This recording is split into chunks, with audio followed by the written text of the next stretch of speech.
দেখুন ধুন্দুলটা একেবারে ফ্রেশ, কিন্তু ভিতরে কিছুই নেই। এই যে দেখুন, তারপর দেখুন এই যে এটাকে খেয়ে ফেলেছে।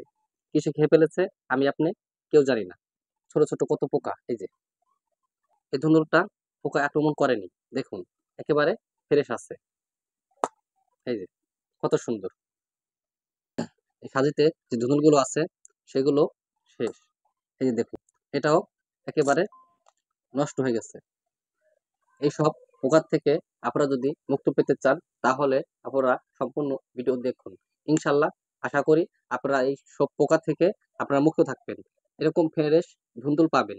বাজারে যদি ফ্রেশ ধুন্দুল না নেন তাহলে কিন্তু বিক্রি হবে না। ভিডিওটি সম্পূর্ণ দেখার আগে চ্যানেলটি সাবস্ক্রাইব করে নেবেন।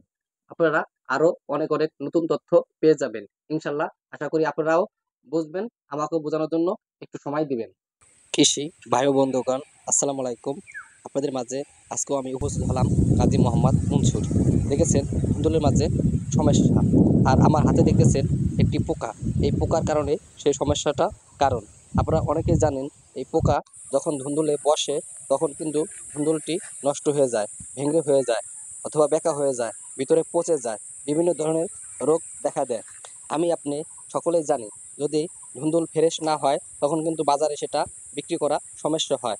আর যদি ভালো হয় সেটা অনেক দাম দিয়েও বিক্রি করা যায়। তাহলে আমরা যখন এই ধুন্দুল চাষ করব অথবা আরও যে সবজিগুলো আছে চাষ করব, সেগুলো চাষ করার আগে আমরা তার পদ্ধতির আগে জেনে নিব কীভাবে এই পোকাটাকে দমন করা যায়। ধুন্দুল চাষ করে তাহলে আমরা অনেক বেশি লাভবান হব।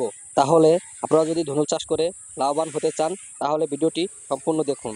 একটি হলুদ কাঠে বাজার থেকে একটি হলুদ কাঠ আনবেন, একটি না, প্রতি পাখিতে দিতে হবে কম করে 20টি। আমরা সকলে জানি, হাতি যেমন খায় সেমন কিন্তু না দেয়। তাহলে আমরা বেশি কথা না বলে কাজের দিকে যাই। এই ধুন্দুল ফ্রেশ রাখার জন্য আমরা কি করতে পারি? আমরা অনেক সময় অবহেলিত করি সব ফসলকেই। অবহেলিত করলে এটা আমাদেরই ঘাড়ে এসে চাপে। আমরা সকলেই জানি, যদি সঠিক ফলন আমরা পেতে চাই তাহলে বর্তমান যুগে হলুদ কাঠ ব্যবহার করতে হবে। হলুদ কাঠ ব্যবহার করে আপনারা অনেক বেশি লাভবান হতে পারবেন। কারণ মাছি যখনই আসবে তখনই হলুদ কাঠে আটকে পড়ে যাবে। দেখুন এই যে যত মাছি এসেছিল তত মাছিগুলোই কিন্তু এখানে আটকা পড়ে আছে। গাছে দেখুন সুন্দরভাবে ফুল ও ফল আছে, কিন্তু টিকতেছে না। কারণ একটাই, ওই পোকার কারণে। পোকাটি যদি আপনি আগে দমন করতে পারেন তাহলেই আপনি এই গাছ থেকে অনেক অনেক ফলন পাবেন। এক পাখিতে কতগুলো হলুদ কাঠ ব্যবহার করবেন আপনারা কিন্তু অনেকে জানেন না। আজকে ভিডিও থেকে জেনে নেবেন। প্রতি শতাংশে একটি করে হলুদ কাঠ ব্যবহার করবেন, তাহলে মাছিটা একটু নিয়ন্ত্রণ রাখতে পারবেন। আর সপ্তাহে একবার বক্সার আর সেম কাপ এই ওষুধটি ভালো করে গাছে স্প্রে করে দিবেন বিকালবেলা।